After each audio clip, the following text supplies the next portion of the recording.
Today's classroom revolves around standards and expectations.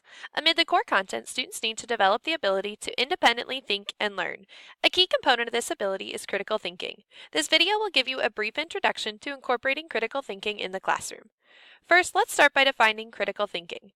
Merriam-Webster defines critical thinking as the mental process of actively and skillfully conceptualizing, applying, analyzing, synthesizing, and evaluating information to reach an answer or conclusion.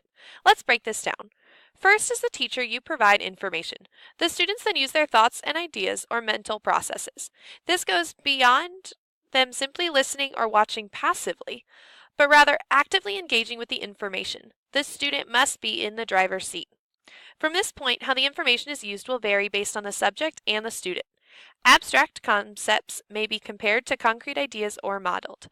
The new information may be combined with outside concepts. Students may begin searching deeper for further avenues of research, along with how to combine these ideas. The information can even be set against a rubric of criteria to check for accuracy and viability to ensure false information is not incorporated. All of this finally combines to create a cohesive conclusion.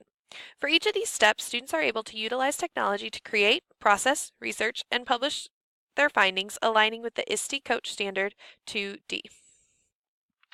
Let's look at a simple example. An elementary student has just learned that cows produce the milk he drinks each morning. This student begins to think about this and applies the concept to draw the conclusion that cows must produce all of the milk in the cooler in the cafeteria. He has drawn on information provided and actively engaged with it to apply a small idea to something larger. To take this a step further, the student begins asking questions connected to cows and milk.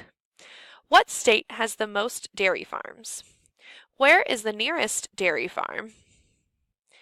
Who in our school, if anyone, has ever milked a cow? How many gallons of milk does a cow make each week? How many cows does it take to make enough milk for one day of lunches? How many cartons of milk are drank each day at our school? How much milk is wasted each day in America? What can we do to decrease the waste of milk? He has incorporated several pieces of prior knowledge into his new knowledge to formulate deeper structures for further investigation. When bringing critical thinking into the classroom, one of the greatest tools is Bloom's taxonomy. This image from the Vanderbilt University Center for Teaching provides a visual framework for the levels of questioning. Critical thinking focuses from apply to create. This can be accomplished through the use of open-ended questions, Socratic Seminars, Sage and Scribe activities, project-based learning, and even fun activities such as stories with holes.